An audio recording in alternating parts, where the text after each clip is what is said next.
Thursday, October 12th, 2023. And when I saw Rachel Lindsay come out as the guest co host, I thought to myself, show, you don't need to always have five. You can have four co hosts. It's fine. It gives each one of them a little more time to talk. Um, you don't need to have the fifth one every day. And then they started talking about the race for speakership and that the GOP is, deciding between Steve Scalise, who's undergoing cancer treatment and is a Nazi sympathizer, really, and Jim Jordan, who allegedly allowed tons of wrestlers to be molested by their coach at Ohio State, and is generally just like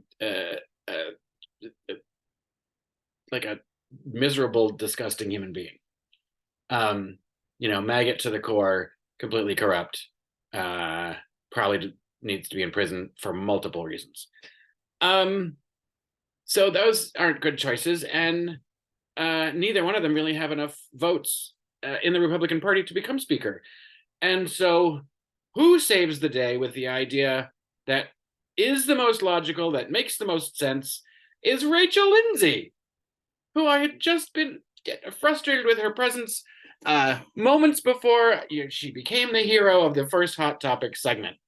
Who's the person with the most amount of votes? Who's the person who won 14 out of the 15 votes for speaker, or got the most votes out of the 14 of the 15 votes for speaker the last time?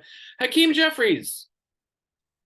Why he and the Democratic coalition aren't going to some moderate Republicans in districts where Biden won and saying, if you want your party to not look like a shit show, you might want to consider voting for Hakeem Jeffries. It may seem like you're being antithetical to the party, but the party's in shambles, and there's a bunch of important work to do. And the electorate, the people that put you all there, are really pissed and getting annoyed that you can't do anything because of your general dysfunction. So be the bigger person, eliminate the dysfunction, allow Jeffries to be speaker, and then, try to figure out some bipartisan agreements. But I don't know if they'll be able to pull that off. I don't know if the Democrats are even trying, because it's just like them to lose an opportunity. But this is the point where it's like, you've shown that they're a shit show. Let them have their mess of a vote, and be like, if you can't do it in one, and you're that far divided, then we only really need 5 or 6 of you to just be like, let's end this.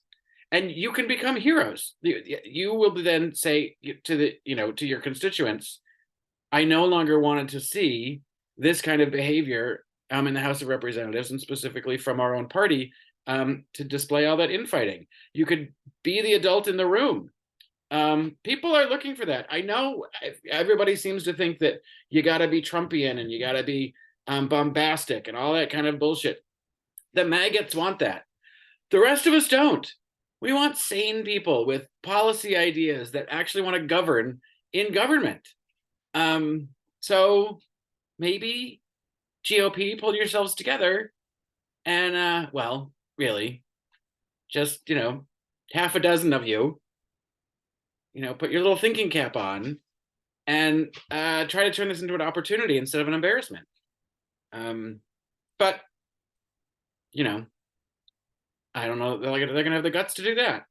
It's very partisan. But I'd love to see it. And then I don't know what the hell they talked about, but there were 2 women that apparently do a podcast that came on at the end of the show, and they showed a clip of their podcast, and they were like scream laughing about boxer shorts. And it was like, they were saying they'd never seen them and like who would wear that. It's like, ladies, those were the kind of underwear that men wore like in the late 80s, early 90s, when we had baggy pants and like pleated pants. there was plenty of room in there then. But the fashion got tighter and tighter pants, and so there's not much room for the bunching of a boxer short anymore in anyone's pants. But I don't know why you found that so fucking funny, because it wasn't funny at all. It was a very strange clip to show. But anyway, good luck to them and their tour. Sounds like they're having a hoot. Their tour sounds like fun because it sounds like a giant circus. But I don't think I'll be tuning into the podcast. That's all. It's been a long day. Let's see what happens on Friday.